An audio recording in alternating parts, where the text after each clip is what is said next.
Beverly Hillbillies.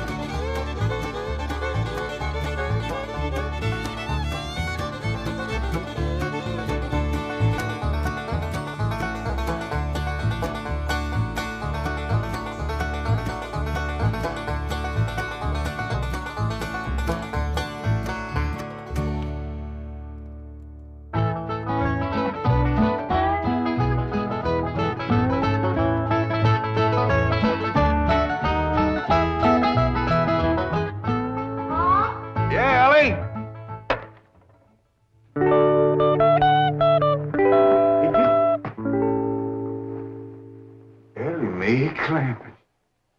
Why, you the prettiest thing I ain't never in all my born days. How'd old mountain goat like me ever get a young'un like you? You're a queen. That's what you are in that shiny dress standing there. You're a queen. Feel it, Paul. It's slicker than a toad's belly. I'll give you if it ain't. What kind of dress they call that?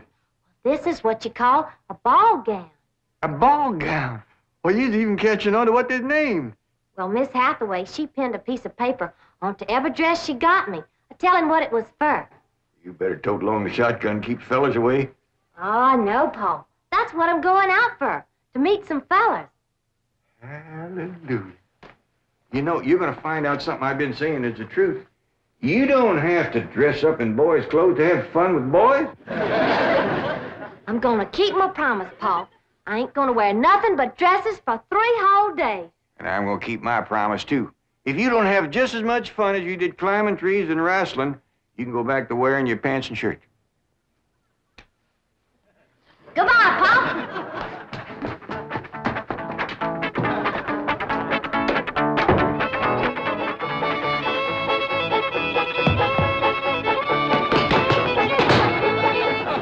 What you doing? Killing ants? Hey, this place ain't got no ants. I'll tell you something else it ain't got.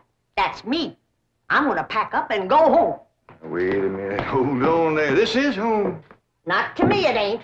And for my part, they can give Beverly Hills back to the Indians. Or whoever else was fool enough to come here in the first place. Come on, let's go in here and sit down, and we'll talk this whole thing over. You just got your back up because the police made us get rid of all our cows and pigs and chickens and stuff. Well, that didn't help none. But if they don't allow folks to have stock, why have they got that all-fired fancy stock pen down there? Well, Granny, it turned out that there was something called a tennis court. What in tarnation is a tennis? I don't know, but one of these days we'll get us a pair of them and go to raise them out there. Well, you go to raising them. I'm going back home, where I can get some good things in life, like hog jowls and possum shanks. Now, hold on, Granny. Jethro's out hunting possums right now. He won't find none. I've been all over these Beverly Hills, and I tell you it ain't easy. Climbing fences and walls and jumping over hedges to get around those cement ponds where there are a lot of half-naked women laying there smearing themselves with oil and yelling at you to get out, get out. I tell you, Jed, this place is full of the laziest, greasiest, unfriendliest mess of people I ever did lay my eyes on. Here's Jethro. Hi, boy. What'd you get? I got chased by a fellow with a club. Now, you hear that, Jed? It says Beverly Hillbillies picking on a little boy like Jethro. Come on, Jethro, load up the truck and let's head for home. Hold on. I think I know what's ailing you two. You're just plain old homesick. Well, I'm sick of this home, I can tell you that. Yeah, now I got a surprise I've been kind of saving. I reckon now's good time as any to let the cat out of the bag. We need pigs and chickens, and he gets us a cat. Now, that ain't the surprise, Granny. The surprise is Pearl's coming out here. Ma's coming out here? Yeah, and she's bringing your sister Jethrine. Hot diggity dog. Yeah, I wrote her a letter. I said, Pearl, I says, why don't you come out here and bring Jethrine? We got lots of room and plenty to eat, and we sure is a hanker to see you. Oh, boy. I gotta get us some possum now, because if there's one thing Ma and Jethrine likes, it's grits and possum shanks. You don't look particular cheered up, Granny. Jed, you might fool that boy with a story like that, but not me. What do you mean? Since when can you write letters? Well, now, hold on, Granny. Now, wait a minute. Wait a minute. Granny, I didn't write that letter by hand. Held the pencil twixt your toes, did you? No, I wrote it by a new way. The banker's secretary showed me it's called dictation. What's dictation? Well, it's wonderful, Granny. You just talk and she writes it down. She sure must write fast. Yeah, with a bad hand, too. She got a bad hand? This one, she calls it her shorthand. I don't care how many letters you dictate, Jed. Pearl ain't a-coming out here. Leastwise, not right now. Well, sure she is, Granny. She's looking to find a husband for Jethrine. I'll tell you who Pearl is looking to get a husband for her. Pearl. And I think she's got her cap set for that oilman that bought your swamp. Mr. Brewster? Why, he lives clean over to Tulsa. Yeah, but pumping oil brings him over to your place. And I'll bet you pigs to polecats that when he shows up, Pearl ain't fur behind.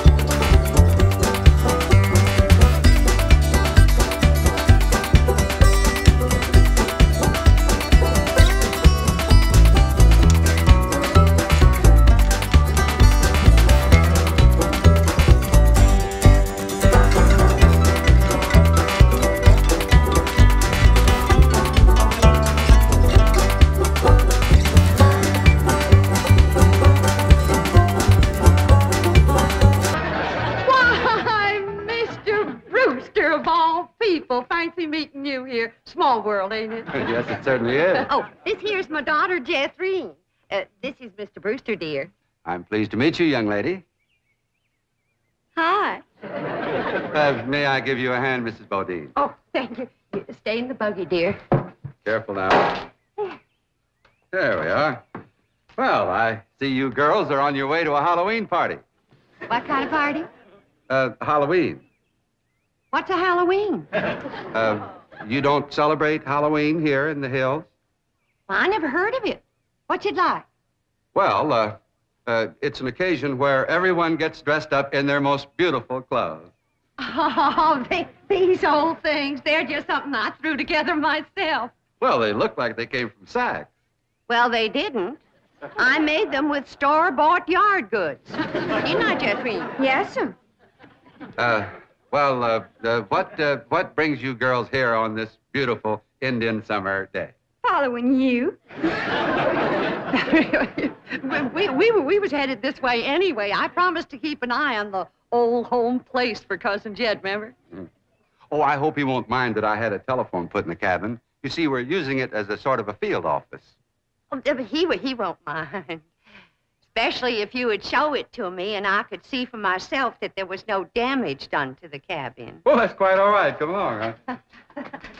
Stay in the buggy, dear. Well, perhaps you'd like to stretch your legs. They're long enough now. Jethrine's awful tall for age. She takes after her father. Her late father, that is. I'm a widow. Yes, I believe you told me. Oh, that's right. That's when you told me you was a widower. Yes. You, still are, I suppose. A widower? No, yes. Stay in the buggy, dear.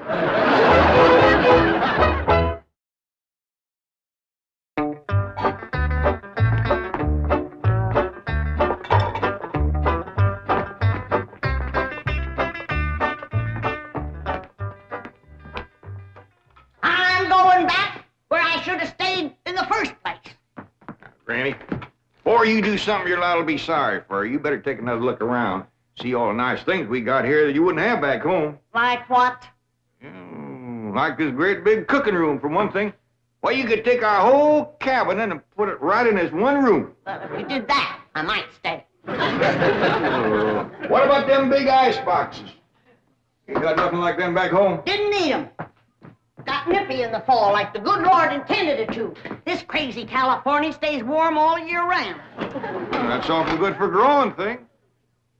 Look at that fruit there. Did you ever in your whole born days ever see anything as pretty as that fruit? Don't spoil neither. Don't taste neither.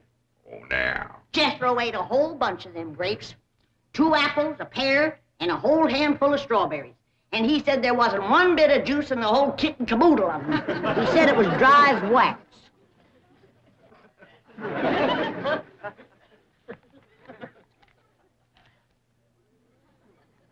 His are mighty dry and gummy. Maybe you ain't supposed to eat this fruit. That's the trouble with this miserable place. You ain't supposed to do nothing. You ain't supposed to have cows or pigs or chickens. You ain't supposed to fire up the still and make a little moonshine whiskey. Answer me, what can you do in this Beverly Hills? Well, you can do lots of things, Granny. Things you couldn't do back home. Name one. Well, you can call up your friends on the telephone. No, you can't. Why not? 'Cause we ain't got no friends, that's why not.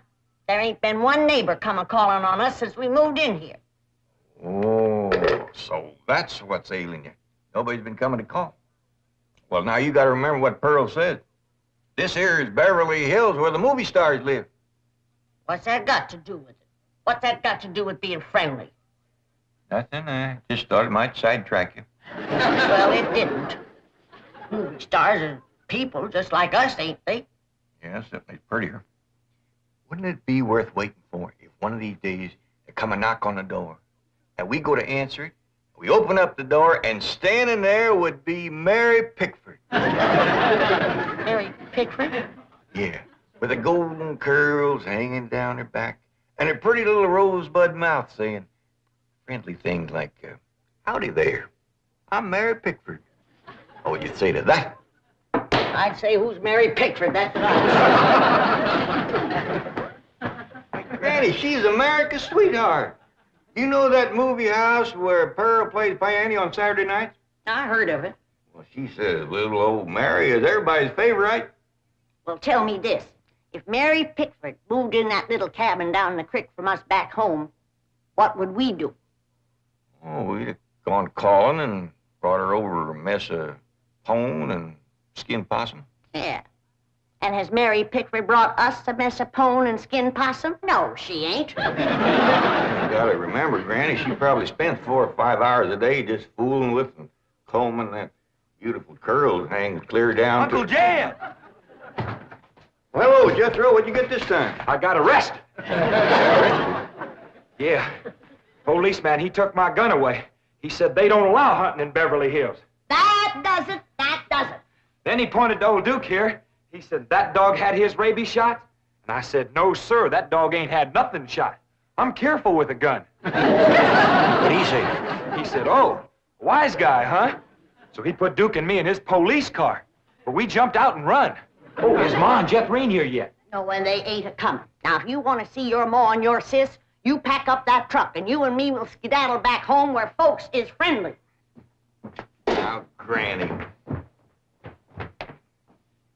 Oh, God, if she ain't the muleyest little woman. Granny, now, just a minute. Now, Granny, will you just let me say one thing? Well, you be quick, 'cause I got a long trip ahead of me. Granny, I know it ain't been easy for you out here. New things is always vexing, especially at your age. But I'm bound and determined to keep this family together. And if you go back to the hills, we's all going with you. I'm asking you please to stay. Not for my sake, but for Elly May. Granny, what this place has done for her is a plain miracle. Why, that wild Injun has become a grand lady. I wish you could have seen her go out that door looking like a queen in a picture book.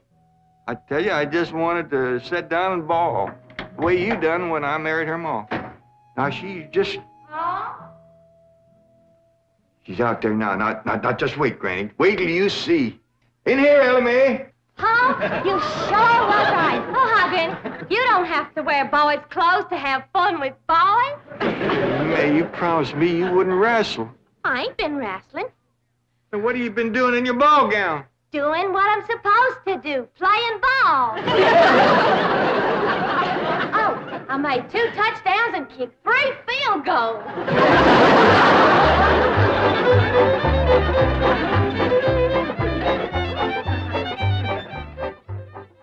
Well, your cousin certainly seems anxious for you to come to Beverly Hills, Mrs. Bodine. Will you? Mrs. Bodine? Yeah. Will you? Yeah. Will I what? Go to Beverly Hills to visit your cousin, Mr. Clampett. Oh, well, not right now. I'm awful busy. You see, I do fancy sewing and hat making and give beauty courses and personality building and music lessons. Then on Saturday, I play the piano over the movie show to Oxford. And then, of course, there are my young ones, Jethro and Jethrine. Of course, they're no trouble. Jethro's in California, and Jethrine, she's fixing to get married. Well, congratulations. When's the wedding? Soon as she finds a fella. Well, you certainly are a busy woman, Mrs. Bodine. Yeah. As Cousin Jed used to say, Pearl, he'd say, the fella that gets you sure don't have to worry about supporting you. This is the phone I was telling you about. It's called a field telephone. Now, with this, I can communicate directly with the men working at the drilling site.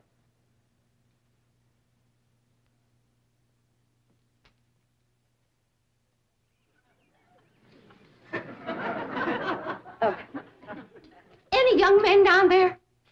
Oh, yes. Any unmarried young men? I'm sure there are.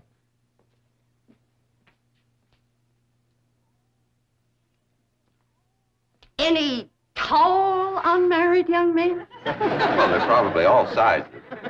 Yeah. Suppose it gets pretty lonesome working down there. Well, it's very likely. This is rather an isolated area. Any specially tall, specially lonesome, unmarried young ones? I don't think I can call any by name, no. Uh-huh.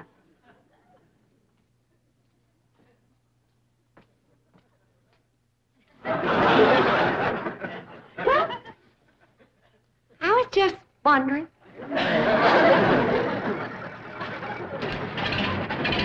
Excuse me, ma'am. Could you tell me where the oil drillers are working today? Well, now. What have we here? Rebecca of Sunnybrook Farm, and pretty, too. You know what, honey? I got something here just for you. A genuine French garter imported all the way from Paris, France. They usually sell for 50 cents, but, honey, you can have it for a quarter. Listen, honey, I'm gonna be around a couple of days. You busy Saturday night? Well, you are now. And there's a dance over in Hooterville. Ooh-wee! I bet you're an armful of mama. I mean it, honey. I like big girls. You just do things to me. You carry me away. All right. Hey, what's going on here?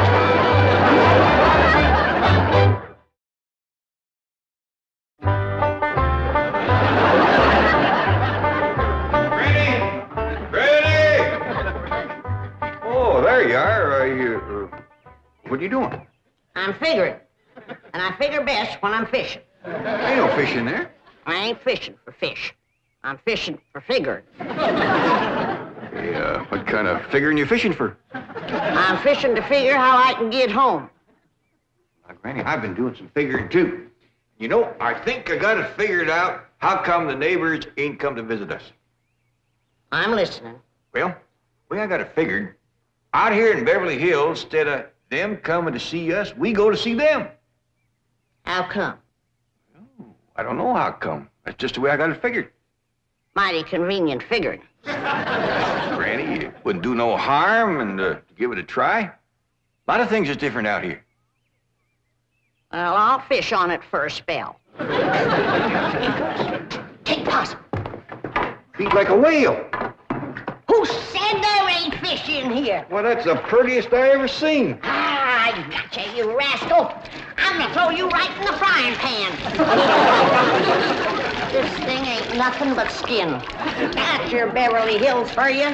All flashy and show on the outside and nothing on the inside where it counts. Fish and people is two different things. We're going to calling on our neighbors, and then we'll do our judging.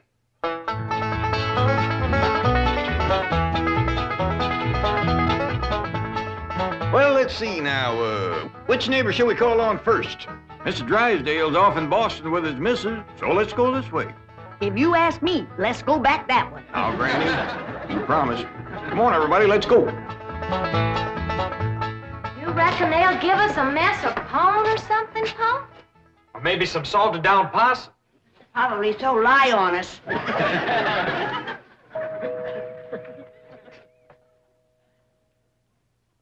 I'm not expecting anyone, Agnes. Oh, it's probably just them children playing trick-or-treat, ma'am. Hi, ma'am. We's the Clampetts. You got something for us? Jethro. Aren't you rather big for this? Yes, ma'am, we are. In fact, I don't see how anybody gets through that little door. Just a minute. Come in. Come in and set a spell, as you folks say up in the hill. Well, we, thank you. We got a lot of calls to make. But, this here is Granny. Howdy. Hello? I'm my daughter, Elly. Oh. My nephew, Jethro. Oh. And I'm Jed. Hello, Jed. I'm Agnes. Just call me Aggie. Mighty nice place you got here, Aggie. Oh, shucks, 'tain't nothing but a heap of bricks, but we call it home. Well, sure is nice to meet up with you. Oh, now wait just a minute. I got something for you. Wait a second. Here you go, Granny, and Elly, that's you, and Jethro, you and Jed. Here. Yeah, thank you. That's mighty neighborly of you. And you must come and see us sometime. Yeah, we'll go hunting together. Hey, Aggie, you like to play football? Love it. Well, there's a whole bunch of fellas that plays in the pasture down the way a piece. And they'd like it just fine if I could bring some more girls along. Now, don't forget. Please, can we go out now? Not yet, children. Not till it gets dark.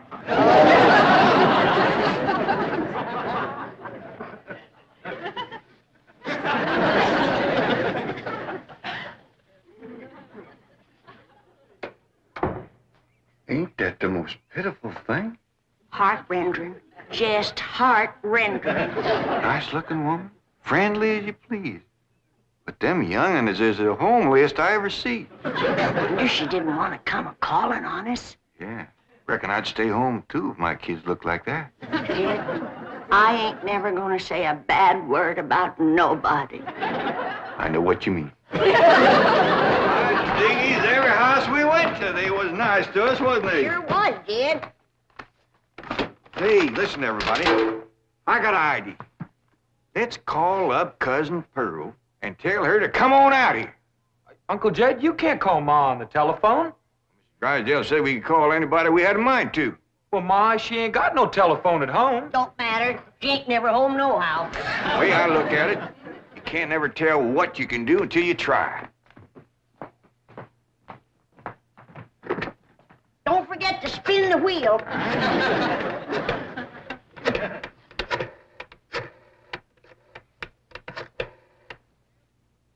Howdy, ma'am. I want to talk to Pearl Bodine back in Oxford. That's right, operator. J.D. Clampett in Beverly Hills. Jed's sure gonna be surprised to hear me talking at him on this thing. Oh, they're ready to make the connection. Hello? Yeah, that you, Jed? You betcha it is. Hello, Pearl, you old rascal. What you doing down there? Oh, there ain't Pearl. This here's Elly. Jethro talk in a minute, but first I want to say something. You gotta come out here to Beverly Hills and bring Jethrine. If she can't get a husband out here, there ain't no hope. You ain't never seen so many homely young'uns in all your born days.